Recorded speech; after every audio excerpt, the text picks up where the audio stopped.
Welcome to Crafting the Case, where three women dive deep into chilling true crime cases, eerie mysteries, and spooky tales, all while crafting and creating. Join us as we weave together suspense, storytelling, and a touch of creativity in every episode.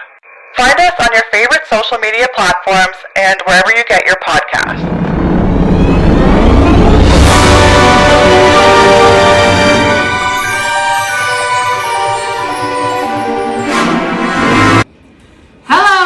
And welcome. It's episode 18 of Crafting the Case. I'm Sandi. Kara. Ashley. And we switched up our seating arrangement We did today. this time. This time I noticed, because usually I You're say my name last, right? No, you're always in the middle. I don't know. I think you're always in the middle I was somewhere for some different reason. yesterday, last week.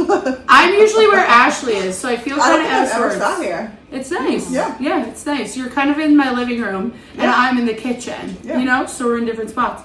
Ooh, and we all have tea. We are now officially tea drinkers. Tea. I cheated and I went to Tim's. She did go to Tim's. But don't forget, sometimes on the podcast, we also spill the tea. We will spill the tea. I know you're probably looking at the table and thinking, oh man, that looks amazing. And it will be amazing. We have a great show for you today. I'm actually doing the story. This is a Tara-fueled craft. And we all know when whatever Tara touches turns to gold in this podcast. Your stories, your crafts, all of the things. That's it's just so amazing. kind. Thank you. I'm kind. So Tara, do you want to maybe talk about the craft? And then I'm taking you guys on an adventure today. Ooh. Okay, I can't take full credit because Sandi gave me this idea. This is, they call it decoupage. I think. Oh my gosh. What they say? Literally, okay, I said this before about Rosie. Okay, so we're using Mod Podge, and I'm not sure if you're the same generation as us, but Rosie O'Donnell used to be obsessed on her show with decoupaging and Mod Podge. And I forgot the name of it, and then you just said it. Decoupage. We're bringing it back, y'all. Yeah. So we're doing napkin decoupage. So I got a couple different things from the dollar store and from Michael's to decoupage. So these are just little like trays. Cute. I'm obsessed. Like, they're so cute. It has like a design, like texture, so that'll be interesting to see how that looks afterwards. And this is like a seashell one. Cute. Put so like cute. Jewelry in it maybe, or Michael's, and then little pumpkin from Michael's or from Dollar Store. Sorry, those were all Dollar Store. These pumpkins are from Michael's, and right now these are 60% off. Okay, I was gonna ask you, did they still have a lot of? Was it mostly Halloween or was it fall? Halloween. Okay. They're full on Halloween. They probably have Christmas stuff coming out. Oh. Did I see Christmas? Oh, yes. I seen Christmas trees. Yeah. Did you see some of my little pumpkins I got at the dollar store today? Like, look over there. Like, around my house, I just picked those up at the dollar store. Yeah, they're so cute. Very cute. Very cute. Yeah, so these are the small pumpkins. And I think they were on for $5, regular 10. There's like one smaller than this, and then there's really big ones too. So got a couple of these. And then our napkins. The dollar store honestly didn't have a great selection of napkins, fall napkins, to be honest. The floral ones are great. Yeah, so these are from the dollar store, little pumpkins. I thought they were cute, but the rest are from Michael's, and Michael's are vibing with their pumpkins. Like, look at these. Yeah, they have my god of cowboy stuff at Michael's, I've noticed. They do. I don't know if it's like a trend. This is a trend. Yeah. Yeah, so we got like little polka dot ones. We have florals. We have, show me those ones. They're like bandanas. Oh my gosh, these are like bandanas. Oh my gosh. Are you guys thinking of doing like one full napkin like across, or what are you thinking? I think you're supposed to do strips. Yeah. But it doesn't, you can do whatever. It doesn't matter. Yeah, we'll have to like try it out. So the idea is that you so you peel it into strips, and then we do one layer but watch, you peel it like this. Like so it comes apart? Yeah, it comes apart. So you only want to use the top layer, right? I didn't believe it, but it's true. The napkin industry has been ripping us off. Or no, they've been giving us double. Thank you. So you just want to use this top part, Right, and so you place it, you put a little thin layer. We have, this is satin Mod Podge of that, wherever you want to put your napkin piece. And then you put your napkin piece on top, and then a little layer But you of could Mod cut Podge. out the shapes Yes. too, Oh, right? You could. Yeah, that's what people are doing. They're cutting out like one pumpkin and putting it here or there or there. Yeah. So you don't have to do your whole thing. Correct. Yeah. Interesting. Okay, so this is gonna get fun. Sheila, no, come in here. She's pressed her button again. Everybody wants the yellow. All right, so that's that for the craft. Hey. A little update. As we go. Also, before we start, I need to give my girl Ashley a little shout out.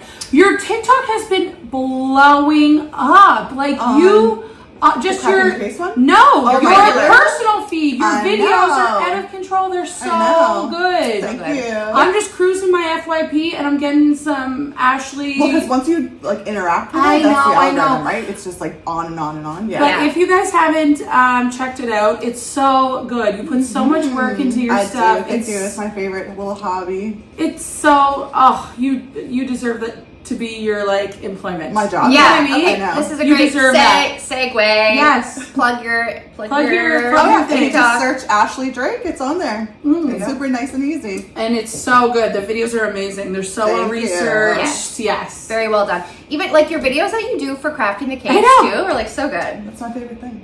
You're great at it. You're so good. Yeah. It's amazing. It is amazing. Okay, so I'm gonna get started, but before we start, girls, do you believe In magic? In aliens? that there's something Yes. beyond our universe? Yes. Definitely. Are you a believer? Were you an X-Files girly growing Yes. up? Oh, we do. Mulder, I was in love with Mulder. Oh my gosh, like first crush. And our friend Renee, like she's was too. obsessed too. Yeah. She rewatched. She got me into it. I started rewatching X-Files not that long ago. But picture this: it's late evening on the rugged coast of Nova Scotia. Ooh. The water is dark, the sky is clear, and the small fishing village of Shag Harbour. Harbor, Oh, Shag Shag Harbour, yeah. Harbor, Oh, I'm so yes, excited. is settling down for the night. Suddenly, a series of strange lights streak across the horizon. I'm so excited. Witnesses describe a whistling noise followed by a loud bang. Moments later, they see what looks like a glowing object plunge into the ocean. Was it a plane? Was it a meteor? Or was it something entirely different? Something not of this earth.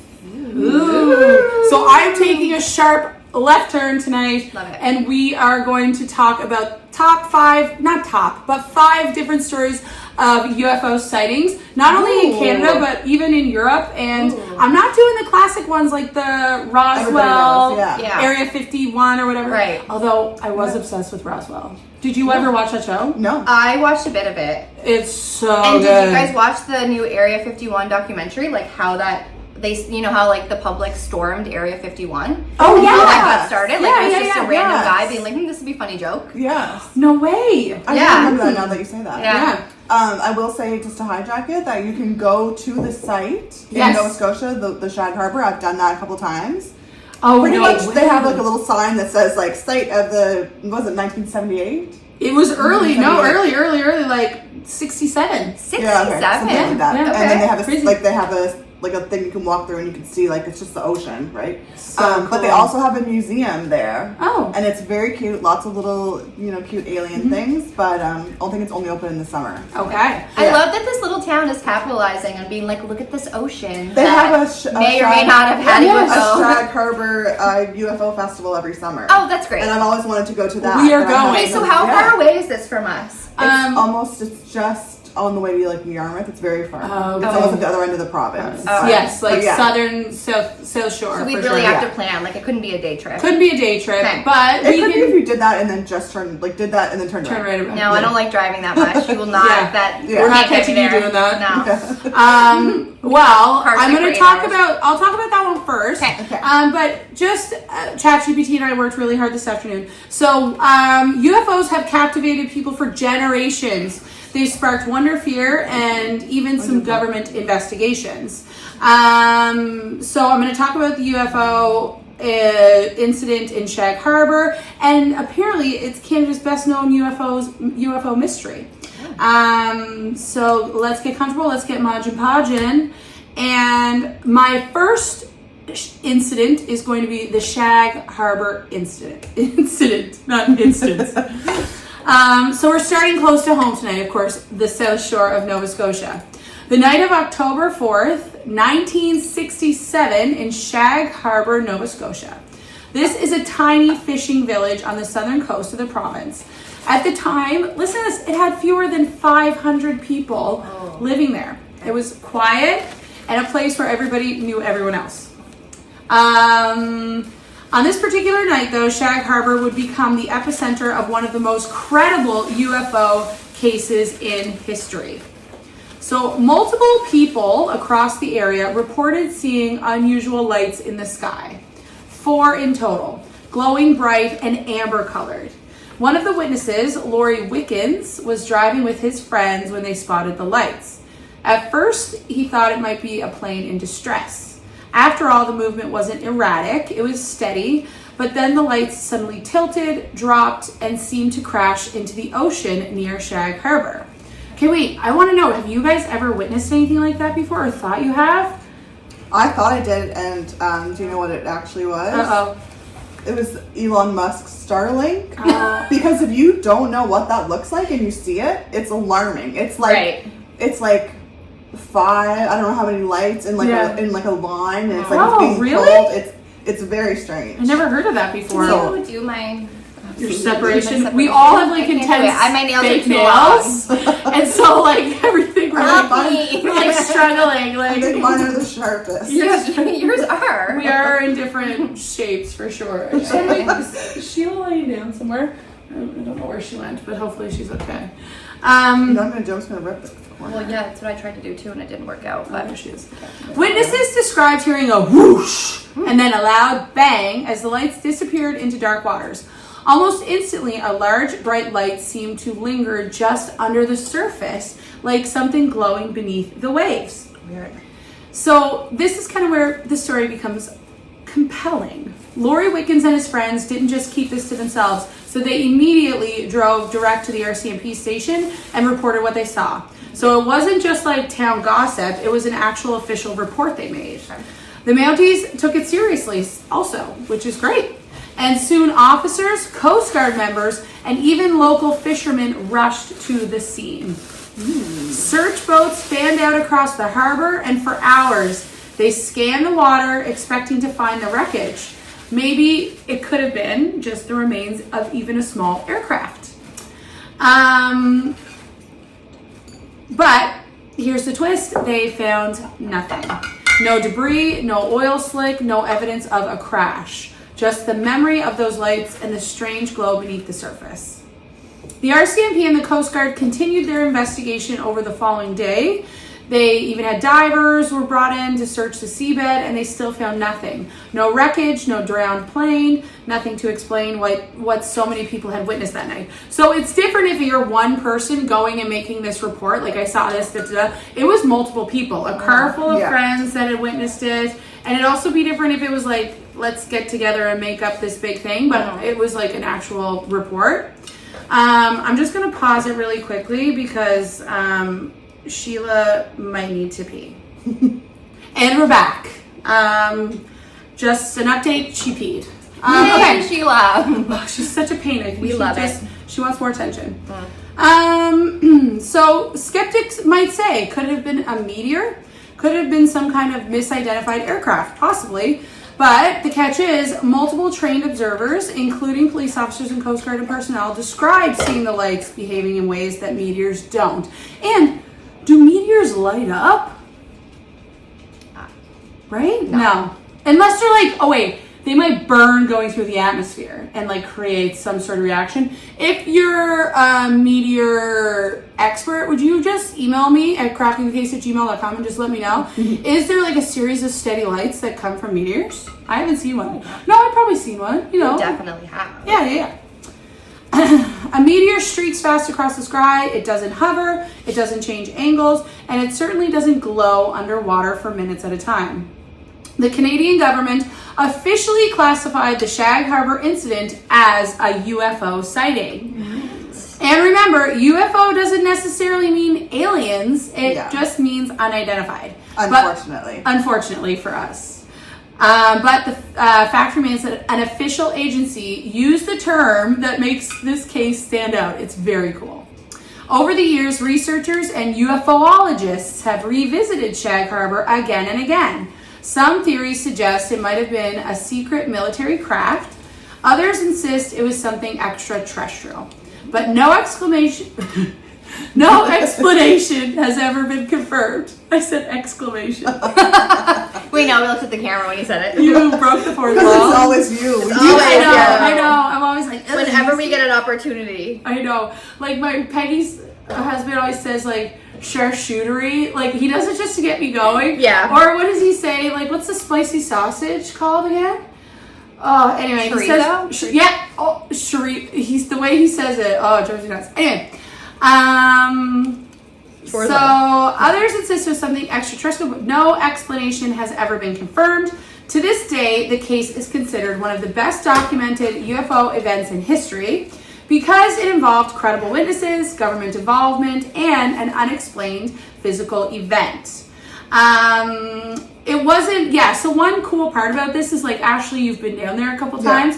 It's not a big city sighting. Like it's literally one road. It's one road. It's not even a town. Yeah, it's this tiny, tiny place. These people were just chilling, and it kind of is a good way if you are an alien to get used to Nova Scotia life. You know what I mean? You're just starting simple. Dip your toes in. Just to dip your toes into the ocean. And it's not like a big Hollywood thing. It's just this very small little village, and So, as Ashley mentioned, though, super cool. They still do, like, what did you call it? A UFO? They do the Shag Harbour UFO Festival, I believe it's called, every year. And they have a little museum there. We have to go visit. So if you have been there, or maybe you're from there, reach out. We'd love to have you on the podcast just to know. Like, has your water been tainted? I guess it went into the ocean, so it's not a big deal. But still, I wonder. Okay, how's our craft coming along? What's going on? Gorgeous. First one's done. You're still cutting?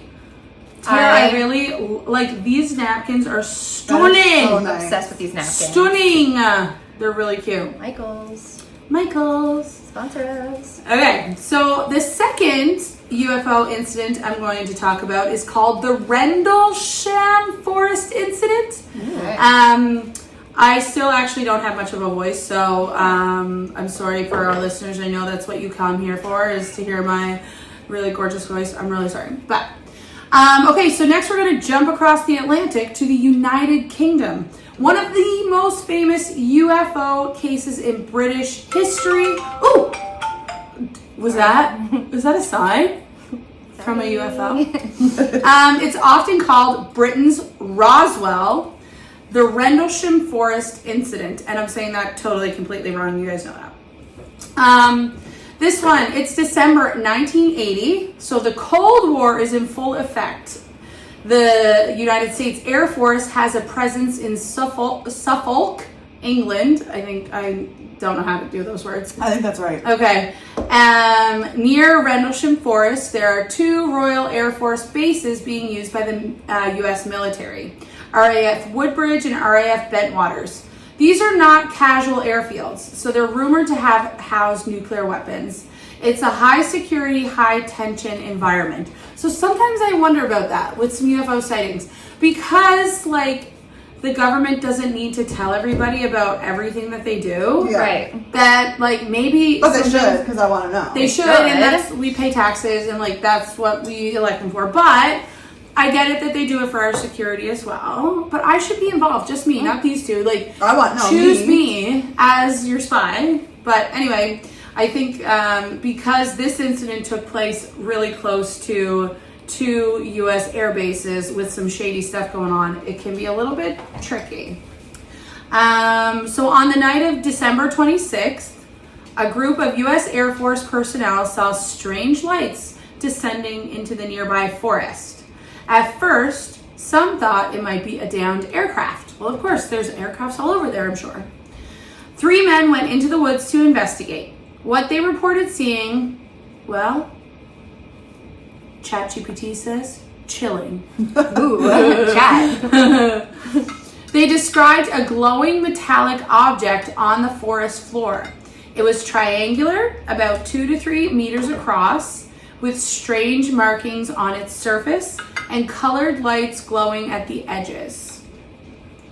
When they approached, the object moved. It maneuvered through the trees as if aware of their presence, and then, without a sound, it shot upward and disappeared. What? This one sounds a little silly to me, a little bit. But like, what? A little bit silly. Was I supposed to be putting glue underneath it? A little bit, yeah. Yeah, just so it sticks. That was Stay the part on. that I didn't do that. Okay. But that's okay. Okay, sorry. Tara, this is so cute. I love it. I love it already. I love it. If that were all, this might be dismissed as a strange one-off, but here's where the story deepens. Over the next 2 nights, the lights returned. Different personnel saw beams of light coming down into the forest and even onto the weapons storage area. One of the highest-ranking officers, Lieutenant Colonel Charles Halt, went into the forest with a group of men. Halt made an audio recording as the events unfolded. On the tape, you can hear him describing lights moving through the trees, the men's confusion, and their attempts to track the object. Isn't that crazy? He has an audio recording of it going down.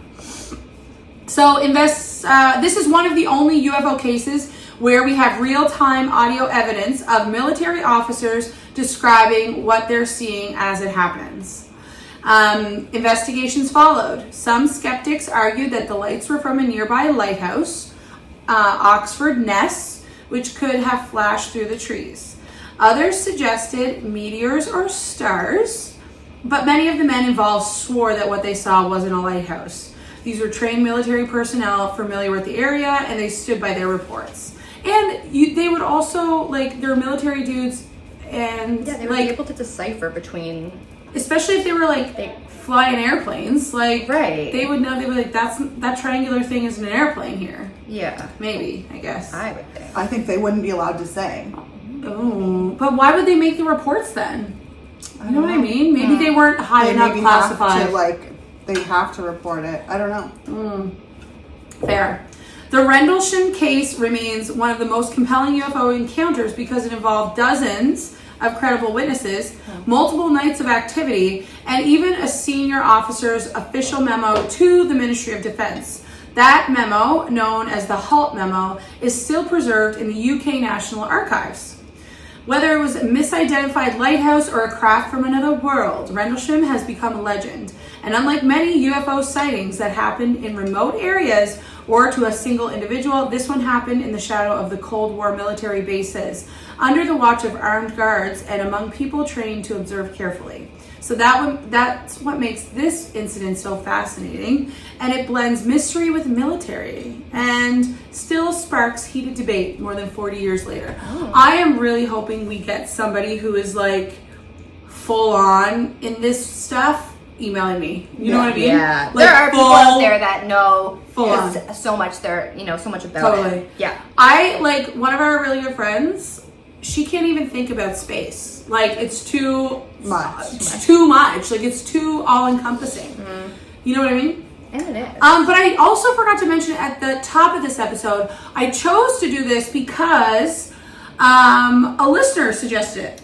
Oh. Yeah, so we actually had a tiki night a couple weeks ago, and the couple that came, big fans of the podcast. I don't know if they are, but she's hopefully listening. Now she is. Now she is. And she said, you should do the Shag Harbour UFO incident. Yeah. That'd be cool. And it's so funny because now, I'm not sure if you guys are getting this, but when you tell people you have a true crime and crafting podcast, they're like, you should do this. You need to do this. You always get a story. You always get a story. And the last 2 times, I've gotten people who are like 6 degrees within like a serious criminal. Oh. I know. Everybody has that one story. I know.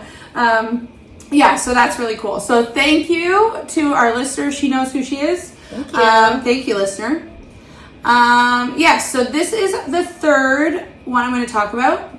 I should slow down though, because you guys are still. How's it going? It's going great. Okay. It looks so good, and it dries clear. Yeah. So you don't see any of the Mod Podge. Yes. I want a new one. Yeah. It's fun. Yeah, I think it's gonna take longer than we think. I think so too. Okay, I'm gonna take some M&Ms and I'm gonna talk slow. Okay. Okay. Next. Oh yeah, I have a UFO tattoo. Oh yeah. You really love UFOs. I do. Amazing. Did you guys like E.T. though when you were a kid? I Did. still like Loved E.T. it. and I made sure my kids like E.T. Oh, I haven't let mine watch it yet, but. I was so scared of it as a child. Were you really? Yes, until I got to like an older age and I realized he was a good one. Yeah. I was so scared when he was sick. I still it is think a about him when he was all white and chalky. Yeah. Oh, it's so horrible. And to it is hear. scary when the guys in the white suits come and they're trying to find him. Yeah. Like that was, and Yeah. when he's in the bathroom and whatever, like I that was is never scary. afraid of E.T. I was afraid of the dudes. Yeah. Yeah. Mm-hmm. That tracks. Mm-hmm. But that movie's so good. Yeah. I think, I even, when I was a kid, Ashley, remember when we went to Disney World? Yep. And we did the E.T. ride? No, that was not the E.T. ride, Sandy. Oh yeah, that was right. Okay, Yeah. but also, do you remember we went on Alien Encounters ride? No. We need to talk about this because I don't remember any of that. Okay, so Sandy and I went to Florida together, Disney, with our parents when we were 9, right? So we said 9. I think, yeah, 9. We were yeah. 9. We went on this ride. It was called Alien Encounters. And you sit in the chair, and it's like an alien is in a glass cage in the middle of the auditorium, and we're all seated all around it. Oh, yeah, maybe. But I when do you're remember. sitting there, all of a sudden these straps come down and strap you in your chair. And You the guys crying? I definitely didn't do it. The alien breaks out of the glass. You hear the glass break and you hear the footsteps going And around. are the lights off? The lights are, it's pitch dark. You can feel him breathing on your neck. I was crying. I had never been before or after that in my whole entire life as So scared scared. of something.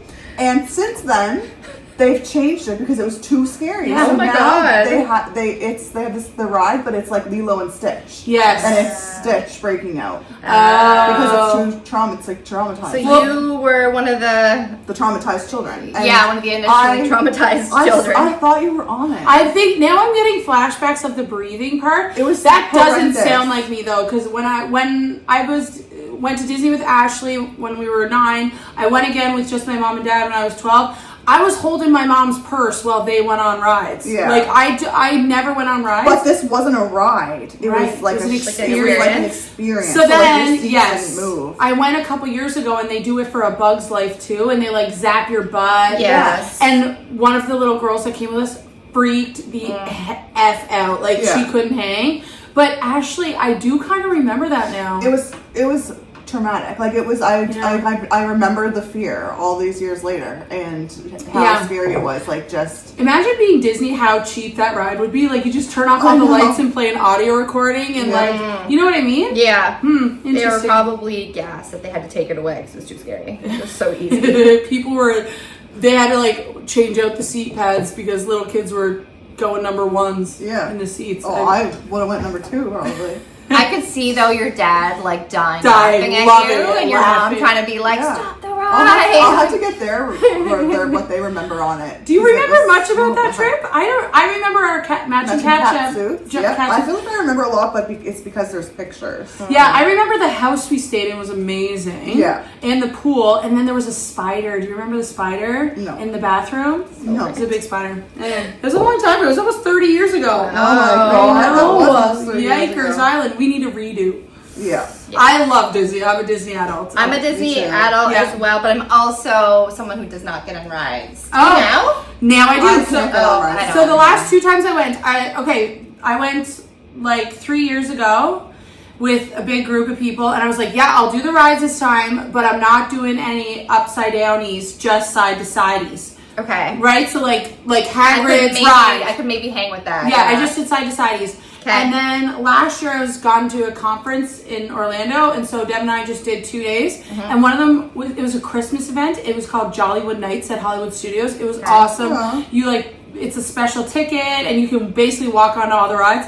And at that time, I thought the Rock and Roller Coaster was I love closing that for good. one. Yeah. That's an upside downy. And I was like, you know what, Sandy? It's closing for good. You need to do it. And I went and did it myself, and I did it. So now I do go on rides. I don't like them though, but I still do them. I was just in Canada's Wonderland. Oh, yes. They have and good rides. I went on probably had to be the worst one there. Don't. And it was horrible. I felt so What do you sick. mean?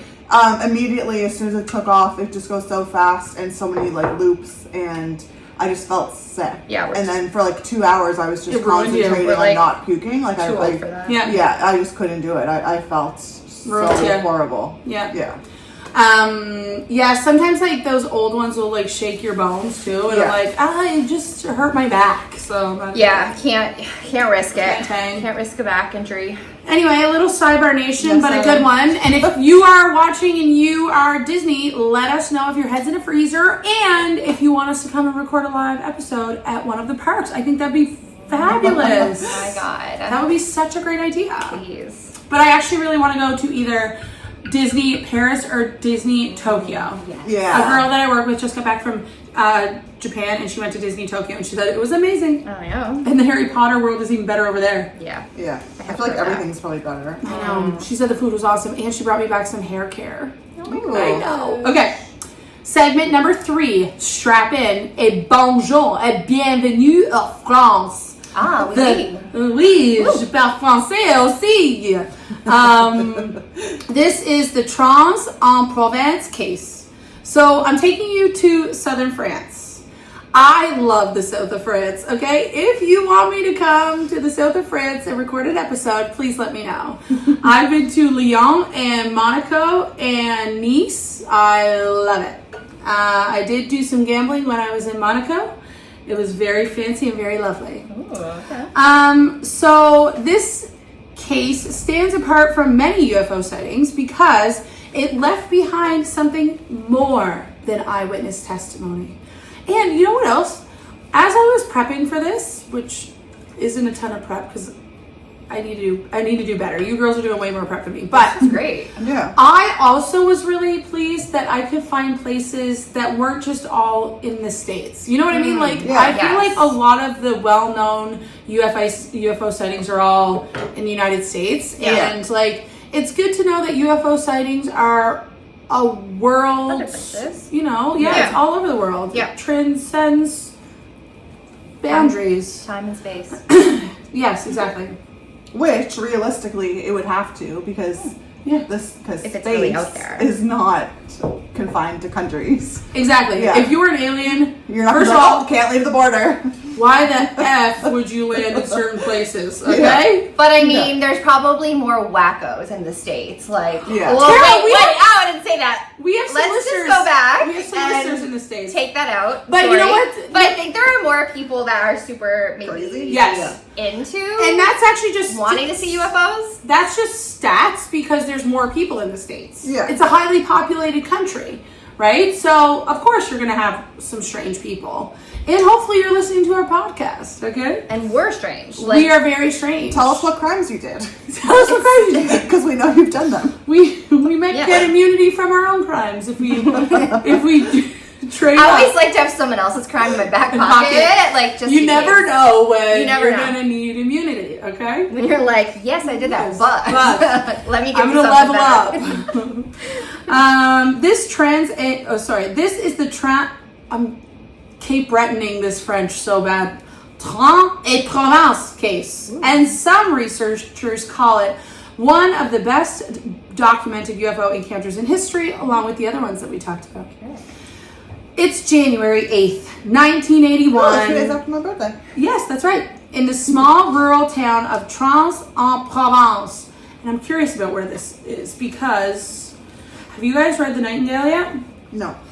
So good. And it happens in a small rural town in France. Okay. A farmer named Renato Nicolai was outside working on his property when suddenly he heard a strange noise.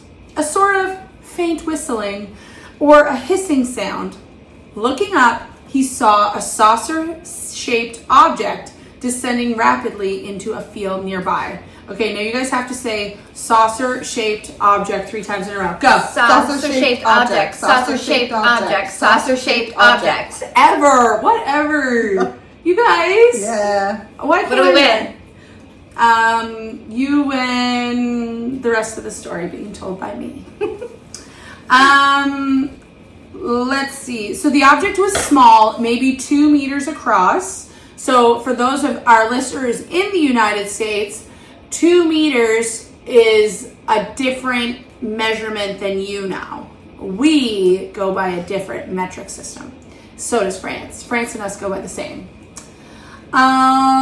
Just don't know why I said that, and I don't know what it is in your meters. I didn't look at them. That's all I can tell you. 2 meters isn't that big, okay? It's like the size of this table, maybe, across. Maybe a little bit longer. All I picture in my mind is meter sticks. Me too. So yes, two meter sticks, right? Yeah. It was metallic in appearance, and it landed right there in broad daylight. Renato said that it didn't stay long, just a few seconds, and then it lifted off again, shooting away into the sky with astonishing speed. But here's where the case is a bit different. When the object left, it left a mark. Nikolai went to investigate and found a circular impression in the ground, surrounded by burn-like traces on the soil and nearby plants. It's giving that movie. With the fields? Yeah, Signs. Signs. That's one of the best alien movies. That is a good one. Movie is, oh my god, I love Watch it. that now. Joaquin Phoenix. Yeah. When he goes, swing away. Like, do you remember that? Yeah, and then when my daughter was really young, she kept leaving cups of water everywhere, and I was like, they're coming. They're coming for me. Yes. They're coming for me. Like, I wonder, yeah, so that, we have to rewatch that movie. And I then, have to rewatch it. Debrief when we come back next time. Oh, do you remember The Faculty and how many times we've watched I'm that? obsessed with that. Yes, That's we another- used to watch Yeah. that. That's another alien movie Alien. for sure. Yeah. Josh Hartnett's back though. Oh my god, Josh Hartnett was such a heartthrob. He still is. He was Yes. in that murder show, but I didn't watch. He was in that serial killer movie this year. He was in. Do you remember? It was another one actually by the same guy that does Signs, right? Signs. What's his name? M. Night M. Night Shyamalan. Shyamalan, yeah. I forgot what it was called. It was okay. It wasn't. Oh, you saw it. It was I great. saw it because I'm obsessed with M. Night Shyamalan. Yeah. And Remember The Village? Okay. I'm obsessed with The Village. You and I saw The Village together. I think. I want knock at the cabin door. I was really excited for that because it was his first movie in a while, and I paid like $20 to rent it, and it was not good. Okay. Oh Yeah. man, it's hard though. I feel like M. Night, you did so great with like. Yeah. What was the other one with the Bruce Willis one? Oh. I see dead right. people. Like Oh, Sixth Sense. Sixth Sense, like that one is amazing. Signs is amazing. They all can't be amazing. No, that's true. No. They all can. Yeah. But if you want to come on the podcast, let us know. But I really do want to rewatch Signs because in this story, it's one of those things in the field. What do they call them? Like Oh yeah, there's a name. there's a name for it. Crop signs. Crop circles. Yeah, crop circles. Crop Crop circles. circles. So I feel like this is what happened to this dude's crop. Yeah. So he reported the incident to local police who, to their credit, took him seriously. So 2 examples of the police taking a potential person who saw a UFO seriously. It's great. Eventually the case was handed over to GEPAN. That's the official French government agency at the time that studied UFO phenomenon. I'm going to call it GPAN. GPAN investigators collected soil and plant samples from the landing site. Their analysis found that the plants in the circle showed changes at a cellular level, almost as if they had been exposed to heat or radiation. She was having a drink. The soil also seemed compressed, consistent with something heavy having landed there. Skeptics argue this could have been caused by farming equipment, contamination, or even fabrication. But the thing is, the farmer was not known to be interested in UFOs. He was just totally considered a credible person by investigators, and the physical changes to the plants were very difficult to explain. Unlike many sightings where the story ends with "we saw lights in the sky," Trans-en-Provence gave researchers something they could touch, test, and analyze. It's why this case is so respected in UFO literature. And another thing that's kind of different about this one is that it happened in the middle of the day to an ordinary French guy in a quiet French village. No flashing lights, no crowds of witnesses, just a simple farmer, a strange object, and a mark in the dirt that science still can't fully explain. But it is the second story where the aliens have chosen to go to a small remote area to land or do their thing. So I think maybe they don't want to be detected when they're flying and landing. I wonder what Roswell like population and stuff was like. I don't know. Because I love that show. And then there was a Buffy the Vampire Slayer crossover with Roswell. Do you remember that? Yeah, the main guy in Roswell, that handsome guy with the dark hair, he came on an episode of Buffy, and he was Buffy's best friend when she lived in LA, and his name was Ford. And he wanted to become a vampire because he was dying of cancer. Oh my god. Yeah, it's a great show. I need to rewatch Buffy. Yeah, you do. Yeah, you do. It's coming back. So, so for believers, it's evidence that UFOs can leave physical traces and that they're more than just an imagination or atmospheric trick. And for skeptics, it's a puzzle, one that reminds us how hard it is to rule out every possibility when the evidence itself seems to defy explanation. Let's see. Ooh. So something, yeah, I think that's probably it.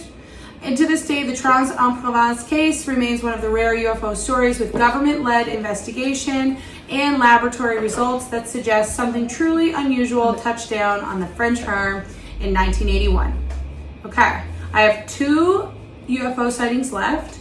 Girls, tell us where we're at. Oh my gosh. I feel like maybe this could be like a multi-thing episode. I want to do one. Yeah, so then next week I'll be doing the story. Okay. And you guys could do something. We could keep going. Do you mind? No. Because I'm dying and I want to do it so bad. It's taking longer than, but we have so much nice stuff. Like, I know, and these look, okay. So Mine is, I just put the glue on so it looks like kind of gluey, but murky, but this is what I did, and Ashley decided to cut her pieces out and put them around. Like that is going to be stunning. Stunning. I don't know why I'm saying. Yeah, it's taking a lot longer to cut them. It is. Yes. It is. See where they go. Yes. More Okay, so I know you really matched up the scalp so well. I wasn't sure how you were going to do it. No, either. Just went okay, thank you guys, because I'm sitting over here like, hey, UFOs, let me craft. Yeah, that's really fun. And it was your craft idea too. Well, so. and then they can dry. And Tara, are you thinking about one you're going to do next? Yeah, I think I'm gonna do. I don't know. I'm between. Oh, I have some napkins in here. This little seashell or the big pumpkin. Oh, The Christmas. the Grinch napkins. They're so cute. I might do the big pumpkin. Yes. It's fun, but it's time consuming. But that's okay, because we're gonna do 2. This is gonna be a 2-week episode. Yeah. Yes. And can't wait. We're getting closer and closer to fall and Halloween. It's the most wonderful time. Speaking of, Did you hear the harmony? It was. and I'm not actually. Should we do it one more time? No, we don't be able to recreate it. Wait. It has to be off the cuff. I had no. We can't. Okay. It's the most. Tara, you initiated Don't look at me. Okay. Wait, I have something more to say. Saw Nicole Kidman's Instagram post today. Officially today, they finished filming Practical Magic 2. No. Her and Sandi. It was a video of them walking off, holding hands. I'll cry. You know what's crazy? They're going to look Cry better right than now. they do back then. Like, they're amazing. 100%. Yeah. Okay. It's the most wonderful time of the year. Watch for our album drop. We did have a band. We did. Ashley wasn't in it. Why? I don't know. You played instruments and sung, and you weren't in her band. Why It was just me wasn't and I? Tara. Oh. You probably had a weird boyfriend at the time or something. Probably. There's been a couple. Maybe. But you could have been so good for us. Yeah. Because people wanted to be in our band and they were terrible. They them. were garbage and they were our friends. So it was hard to tell them. So we offered them managerial positions. Like, oh, you can book our gigs. Anyway, this is segment 4, the Lubbock Lights. Okay. I'm going to zip through them now because we're at 43 minutes. Now we are going to go to the United States, but not where you might think. Or maybe where you might think. Yeah. We're going to travel to the wide open skies of Texas. Okay. The early 1950s. Yeehaw. To a case that is both mysterious and visually unforgettable, the Lubbock Lights. It was the evening of August 25th, 1951 in the city of Lubbock, Texas.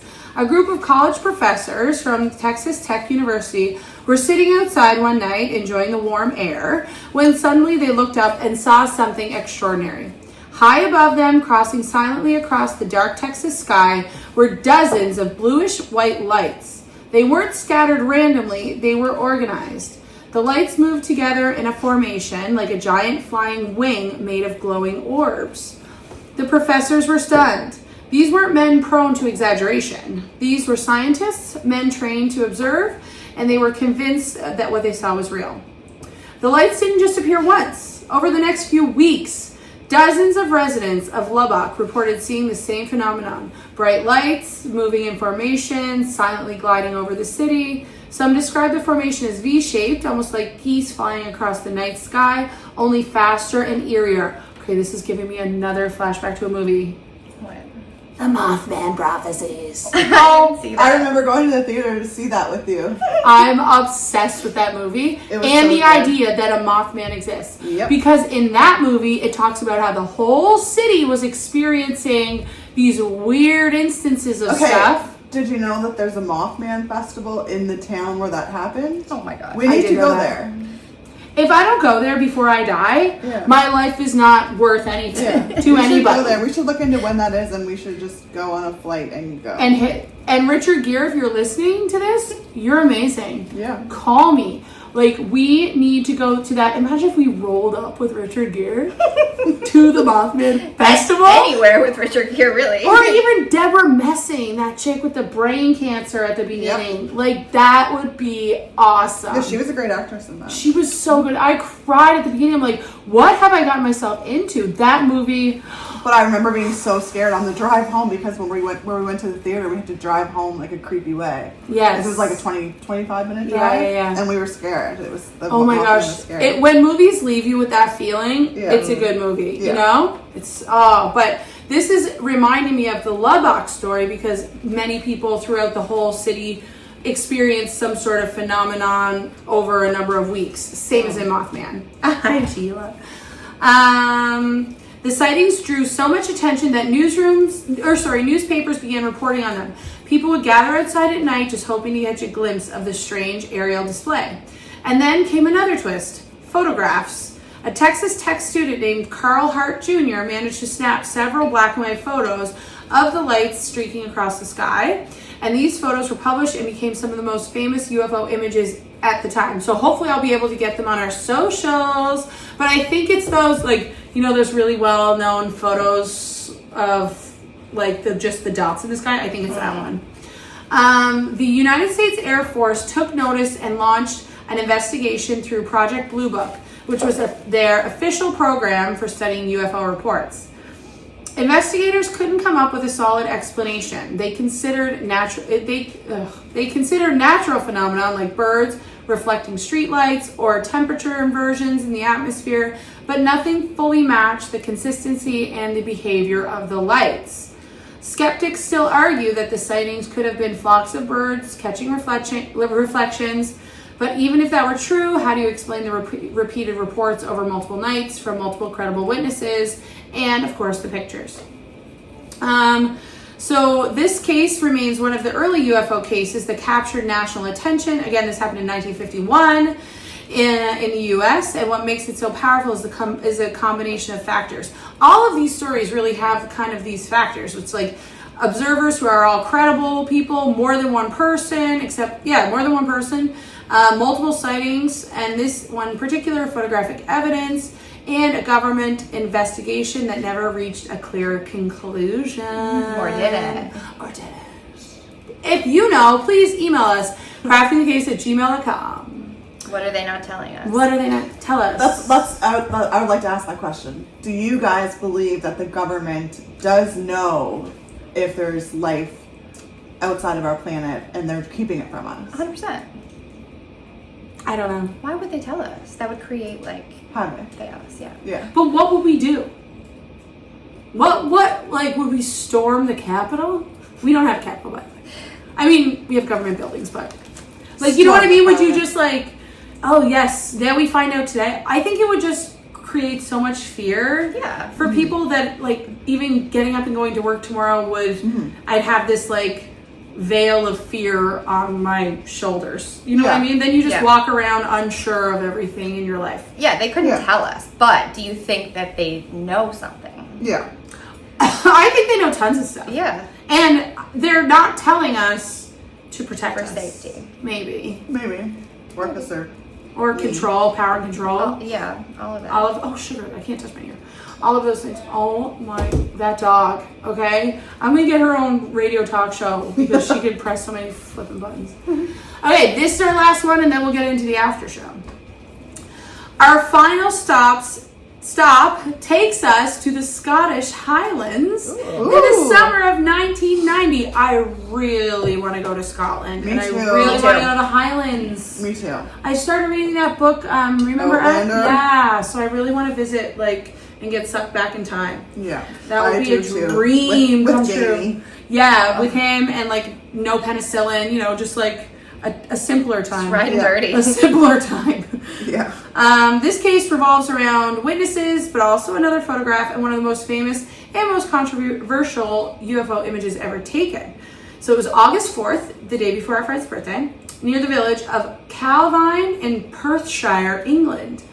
Two men were walking in the hills when they spotted something unusual in the sky. Why is it always men? I was just going to say I that. was thinking that too when you were your last story and you were like, all the men. I was like, Why? Yeah. why is it always the men? Can we Let get us- another M&M? If you're a female and you've been involved in a UFO incident, please reach out. Yeah. Like, I'm sorry, but sometimes men can't be trusted. Yeah, and you know what? Sometimes we just don't want to hear about the men. And what No, they're I'm doing. done with them. I'm done with wanna hear them. about You know what? the They probably I did want this it. to cover up another crime they committed. Yes. You know? Yeah. Yeah. Oh, that's was crime aliens. happened, but guess what? I saw a UFO. That was the aliens. And everyone else in the government, the police are all like, listen to the men. Listen Yeah. to what the men are saying right Government now. is banking on us trusting men. And guess what? We don't, okay? Unless you're a Never male trust. listener. Never trust the men. Never trust them. Okay. Hovering above these two men, almost silently, was a massive diamond-shaped object. They described it as metallic, gray, and completely unlike any aircraft they had ever seen. Startled but quick thinking, doubt it, they raised their camera and managed to snap 6 photographs before the object shot vertically upward and disappeared into the clouds. Adding to the mystery, witnesses said they also saw military jets in the area, as if they were circling or observing the object. Or maybe one of the military aircrafts was the object. Yeah. The men later handed the photos over to the Scottish newspaper, which in turn shared them with the Ministry of Defence. The photographs were never returned to them. For years, they were locked away in government files. Only one image eventually surfaced, showing what appears to be a large diamond-shaped craft suspended in the sky with a jet visible in the background. Sus. This became known as the Calvine UFO photograph, and it has been debated ever since. Some believe it's one of the clearest pieces of UFO evidence ever captured, a solid craft, detailed and unmistakable. Others argue it could be a hoax, perhaps even a cleverly photographed model thrown into the air. But here's what keeps the mystery alive. The original negatives vanished. Without those, it's impossible to fully authenticate the photo. And now that it's like in our time, the 2020s, you can't authenticate anything just by an ocular pat down using your eyeballs. Like, it's crazy. I have a really hard time now. I see a video or a picture and I'm like, is that Is it real? real? I know. Is it I AI? literally saw a video and it was like a security camera in someone's living room and the baby was Why were riding. you looking at No, it was on TikTok. Oh, okay. You And the didn't say baby- that. Oh. I Well, was you just see, my Wi-Fi links up with my neighbor, and I was just watching somebody's I watch. living room security footage. The baby was riding on the dog. And I Yeah. was like, oh my god! And I sent it to my boyfriend, and then I looked at the comments, and everyone was like, that's AI. And I was Yeah. but also movie posters. sense. Have you guys been seeing like movie posters and stuff that are Yes. coming out that aren't real, or Yes. like concerts? Oh yes, yeah. Someone had posted I that know. concert with like Kanye, Rihanna, Chris Brown. Like there was just like a Yeah. bunch of people and Snoop Dogg. not real. Like that's not real. Yeah, so it's hard You now. can't trust anything. You can't trust no one. Imagine if you're a kid and you're on and Yeah. watching stuff, you'd Because believe I'm getting everything. fooled as a almost 4-year-old. Yeah. No, calm down over there. But back in the day, they did have negatives. to prove that if it was real, but these ones have vanished. Oh, I have dog hair in my mouth. Okay. Even today, the Calvine photograph continues to fuel debate. Experts analyze the surviving image, debating everything from shadow angles to flight paths of the jets.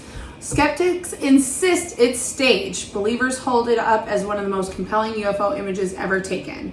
Scotland's highlands are remote. They're rugged and dramatic. Imagine standing on a quiet hillside and suddenly looking up to see something vast and silent hovering above you. So the Calvine UFO reminds us that sometimes the most powerful mysteries are the ones captured in a single instant, and one image that lingers in our imagination long after the object itself has disappeared into the clouds. I have this like really long finishing page, but it's just really a review of some of the things that I talked about this evening. Okay. But that, my friends, are 5 instances of UFO sightings, not just in North America, but around the world. Kind of around the world. I mean, we need some UFOs down in like Asia. Yeah. I want some like other side of the world UFOs. Yeah. Not just, Europe and North America. But yeah, so that's kind of the story of those 5. Definitely wanted to include the Shag Harbour story, which is very cool. And Ash, I knew you would know about Shag Harbour. Yes. I knew it. So that's my story. Great job. I love that. That was great. Guys. Something different, and thanks again to our listener who suggested it for us. Yeah. Great idea. Really cool idea. And also loving this craft so much. I want to take a quick peek and see. Oh, it's drying nicely. It doesn't take too long to dry, actually. No. It's nice to have the 5 stories because then you can compare them. Yeah. As we did with the male viewers and the photographs in some of them and the small town piece of some of it. So that's very cool. Yeah, I liked that a lot. I almost wish that we had we need to do like an alien theme craft, hey? Like I wish we had some alien napkins. There's so much fun alien stuff out there. Yeah. I have an alien model. I could have taken that. Like a one like you. I don't really know. It's in a box still. What do you mean? You mold it and make it into an alien. And I'm not sure. Maybe could you bring it next time and we'll put it on the counter behind us? I never built it yet. Oh, do you want help? That could be your crafting the case episode. Yeah, I know. Assembly. And I got some IKEA shelves too, y'all. We're just gonna turn our podcast into a DIYers. This is us doing stuff that we need to do around our house. So welcome. I do have IKEA furniture coming tomorrow. Do you? What did you get? You? A new bed for Denver. Oh, nice. That's awesome. I have many plans for my house right now. I've been ChatGPTing all these things, so I'm getting some more wallpaper. I recently did some stick-on wallpaper, so I'm doing more of that. Anyway, so let's dive into the after show, shall we? Yeah, let's do it. Okay, I'll go first because you guys are rocking it so hard. The after show, watching, listening, doing, still working on the same book, and book club is Tuesday. I need to power through it tonight, I think. Started my second master's. And yeah, pretty good week with that. Still doing reading and stuff, which is a lot. Worked all week, worked my other job, played pickleball with some of my friends from work, and we're gonna play again just down the road from me. Have you guys ever pickled? No, but it's so funny you say that because, oh my God, okay. Why? I'll share when I get to me. Okay, so I'm actually a member of the River John Pickleball Club. Sheila, you scared me. Down in the North Shore. So shout out to the River John Pickleball Club. Any of the members listening. Why are you a member? Yeah, why? There? Because when I go down to visit my mother-in-law, we play pickleball so much. She's like, you should just pay the membership because you're here to play so much. So now I'm a member there. And then what else did I do this week? I started the Amanda Knox. Oh, you did? Okay, I started it, but let me tell you, that first episode, when it put me there, I had to stop it. And I'm not normally like that, but when they find the body and everybody's kind of yelling and this, I was like, this is so overwhelming for me. I couldn't imagine being Amanda Knox. I know, right? And standing there. I had to pause it. She didn't know what was happening either because she was like, I don't speak this, everyone's talking so fast, I don't speak this language. Her boyfriend was I think trying to translate for her. Yeah. So challenging. Yeah. Anyway, it's going to be great and it's really well acted, but I just had to pause it because it's so intense. But I had a great weekend. Yesterday, I went out to see the QE2 Home Lottery House, which I'm planning to win. Oh. So for our listeners out there, here in Nova Scotia, the hospital does a big fundraiser where you can buy tickets to win a house or a cottage, and they open them up to walk through them. So I went with two of the girls, and we just walked through it and we're like, oh, gross. Like, look at that. Like, I can't believe it. Like, it's a mansion. It's a gorgeous house. And we're like, oh my God. Like, oh, what a weird color. You're like, I could never live there. It's so funny. And then yesterday I went to see a comedian. Oh. Yeah, something I've never really done because I think I'm funnier than everybody. But she was hilarious. Sarah Milligan. She was the comedian. And it was funny, like, she was really raunchy and it was so good, but we were the youngest people there. Oh, really? It was like a very much an older crowd, but she was hilarious. Where was this at? The Rebecca Cohen. Oh, okay. Yeah, so it was a great weekend, a good week, first full week back to work, which I really liked the routine of it, but I was exhausted every day. Yeah. And I think a little bit more of the same this week, really, for me, nothing too crazy. I got my tragus pierced. I was telling the girls. These guys, Tara's gone buck wild with doing some fun stuff, so I went and got mine done. I love that for you. Yeah. So, yeah. I've gone buck wild. You have gone buck wild, okay? It's like what? Tattoos, piercings. No denying it. It's true. Okay, but that's my after show. Cool. Tara, what about you? I'm not quite sure how to help you with that. Same. Yeah. Same. Why does Alexa need to blow up my spot? Thanks. Or Tara's that was journey. That was Tara's journey. Tara. Thanks for judging. Thanks for judging me. Alexa can't even help you. Alexa. When Alexa can't help you, it's not good. It's not good. I've had a great week. Also very exhausted from the first week back to work, and Fallon's going to pre-primary now. So Does she like it? I think she loves it. Does she? she? So good. Loves it. So that's been great because, she's not, I'm dropping her off and she's like, bye. Like, she won't even give me a hug anymore. So Peace out, Mom. yeah. So that's been nice. And this weekend, my friend Bria and she came over and we just made we wanted to make a ton of shirts. So Did you make a bunch of shirts? Yeah, so oh my gosh. I did this one. It's so cute. So cute. We made a couple for school, and You guys have a lot of matching shirts. They're so cute. Yeah. That's what we do. Yeah, we love it. It's awesome.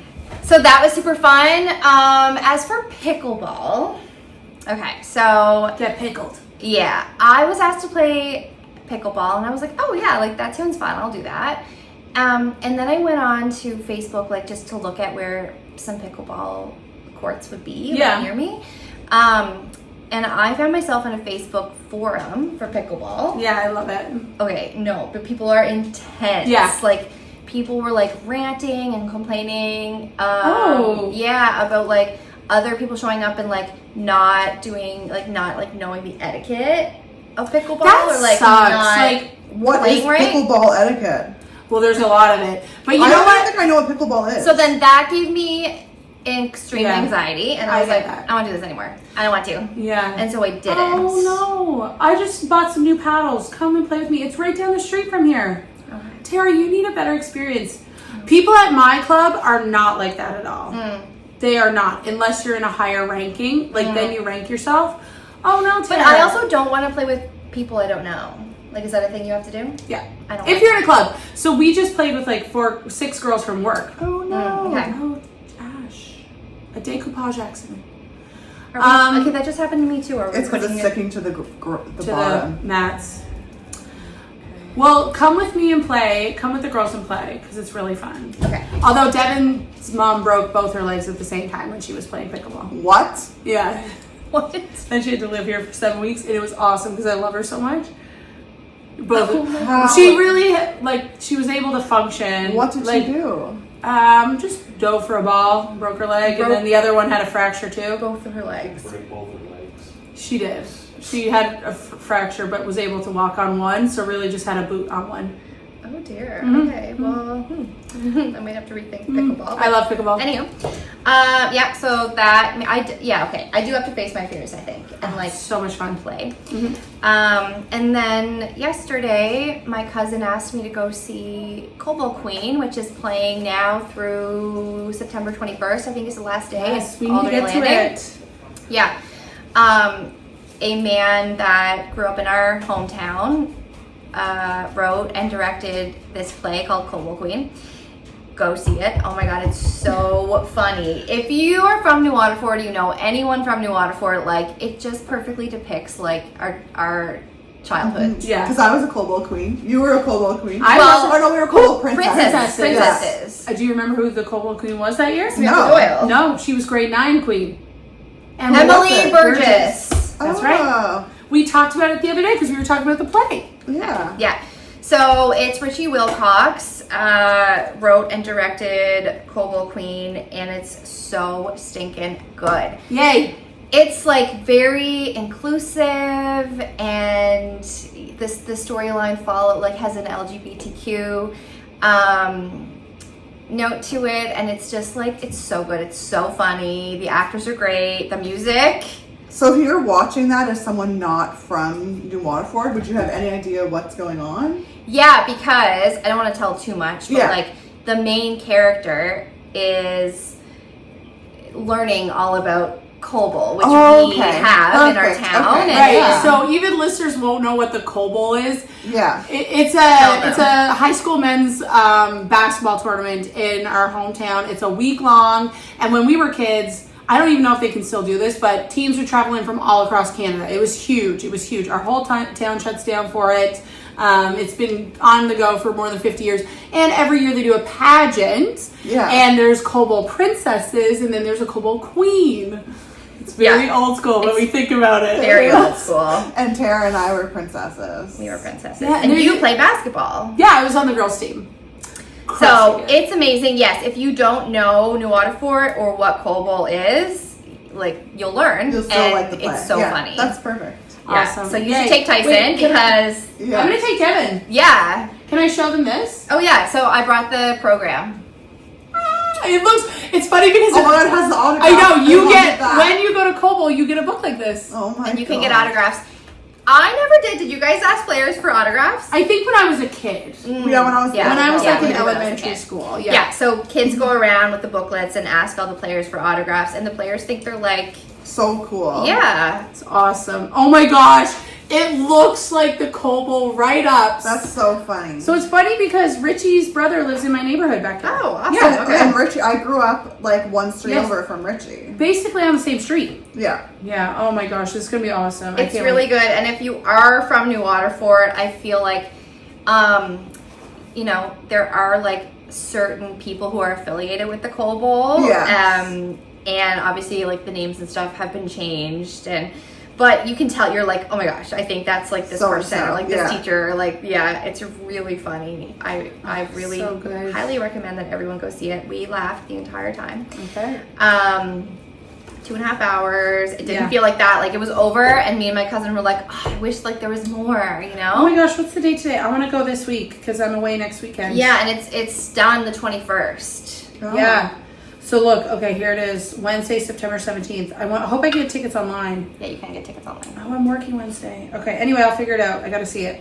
You have to see it. I have to see it. Okay, thanks, So good. Sarah. But yes, those were my big things. That's cool. Yeah. What about you, Ash? So I watched 28 Years Oh, Later. was it good? Ooh. I really I want to see really it. liked it. Yeah. It was very different than the first two, I love those movies. but still amazing. Just different than what I thought it was going to be. Mm-hmm. And the best part was at the end, it really seems like there's going to be another one. Oh my Ooh. gosh. It Okay. kind of ended on like a cliffhanger and had like a really big actor just in the last like 4 minutes. What? So I feel like Was it he's gonna be Killian? No, it was Jack. You know the guy from Skins? Did we talk about him before? Yeah. Because he was in that movie I watched. The With the vampire dark one. hair. Yeah. Is he super handsome? Yes. Anyway. 280 years later. Yeah. Anyway, so I think there's gonna be another one. And Cool. then I did tell you guys that I read like my favorite Oh, book yes. ever, maybe. Did you read it? No. I didn't start it because You I'm did still start trying to finish my other one. So it's really dark for people that don't like gore and stuff like that, but it was called The Lamb by Lucy Rose, and it does have some cannibalism in there, but somehow still a really good book. Like, it was just really, really good. I don't even We know. all agree that cannibalism isn't weird. Yeah, no, but it's so normal in the book that it's like, I don't know, I can't even, anyway, it was really good. I read it in like 2 sittings. And if you're a Kindle girly, Ash it's only said $1.99. $1.99. Cool. Yeah. Okay. So that was kind of it for my week, but I did get something exciting in the mail. I'm going to show you guys. So Our first PR. yeah, so Sandi went to Shorebound Books in Shelburne, and she met a woman named Tracy who owns the store, and we had bought the Blind Date with a Book Yes. in the evidence bags from her. So anyway, so she sent us 2 books. I can't believe I know, you and did we're this, going to Tracy. read that, and we're going to do a story. Maybe one person will read it, and we'll do a case on it. So it's A Mother's Betrayal, the murder of Carissa Boudreaux, and the RCMP investigation that uncovered the truth. Do you remember by that John case? Elliott. Yeah. And then Mommy Don't, From Mother to Murderer, the true story of Penny and Carissa Boudreaux. And I think it's really a good time to do these because she's trying to get out. She gets day passes out all the time. Get out. Like, I don't know what's going on Where there. where are they from? Bridgewater. Okay. Yeah. Yes, somebody told me about this. Yes. Yeah. I can't believe Tracy. Like, thank you. Yes, thank That's you so much. unbelievable. That's awesome. Can't believe you did that. Yeah. And we And loved then our she- other. Oh, Blind Date with the love our Books. Blind Date with a Book. Yeah. I haven't started my book yet. No, but I will. haven't either, but I'm going to. Oh my And then gosh! she also sent us some cute little I'm packs dying. of bookmarks. So we Tracy! Oh So my she has gosh! a super cute little We'll card. put it on the Insta, maybe. sure. I love Facebook. these. Tracy's Thank there. you so Yes. much. Look, So- 10 bookmarks. Oh Yeah. my god. Amazing. Wow. So thank you so much. Thank you. Thank you, Tracy. Yeah, It's our so- very first PR so package. good. So yes, we'll be doing a Carissa Boudreaux case very soon. Ooh. Yeah. Awesome. Well, that probably wraps up. Yeah. We're good to go, I think, next week too. And we're going to continue with our decoupaging. Do you guys want to do a quick hold up of your stuff just to give a Yeah. end of I'm almost episode done. update? Oh, these look amazing. I'm so pumped because next week I get to do it. Yay! It's fun. It is fun. It's very fun. It is time consuming to cut out all the little pieces of the Yeah. napkins, though. Yeah. You're doing Yeah. that, It's fun. but it's fun. It looks awesome. Yeah. All right, girls. Well, I hope you have a great week. I hope you have a great week too. Thanks for listening and checking out our stuff. Please engage with us on social media and tell your family members to listen and watch too. They actually don't have to listen or watch. Just click it. Just click it. Just please. click Click it. the link. Just We click don't it. care. Just get the numbers up. We just need numbers All about and the more numbers. PR packages. That'd be That's great. your That'd be great. PR. That was awesome. Yeah. All right, girls, ready? Okay. Do Do crafts, not not crime. Have a great Bye. week, everyone. Bye. Oh, still trying to turn Do it on. crime, not crime.